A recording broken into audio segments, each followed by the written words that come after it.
Yun, what's up mga kalapatids? Ayan, so for today's video, magbibigay tayo ng ideal dito sa mga batang breeder natin na sinalang natin.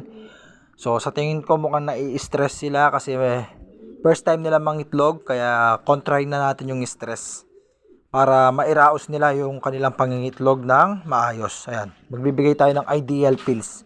Dito lang sa dalawang hen na to kasi feeling ko may stress sila. Tingnan mo to. Ayan o, magana yung pitan. At mukhang mai-stress siya sa pangitlog, kaya kailangan natin suportahan ng ideal. Available yung ideal pills dyan sa Yellow Basket mga kalapatid. So huwag nyo kakalimutan mag-check out. So yung ideal may taglay din tong anti-stress. Halimbawa na-stress yung ibon mo galing karera, na-stress galing training, na-stress sa breeding, nasalpok, bigyan mo nito anti-stress. Pwede yan. Ayun o, ideal pills dyan sa Yellow Basket, marami tayo niyan. Bibigay na natin mga kalapatid.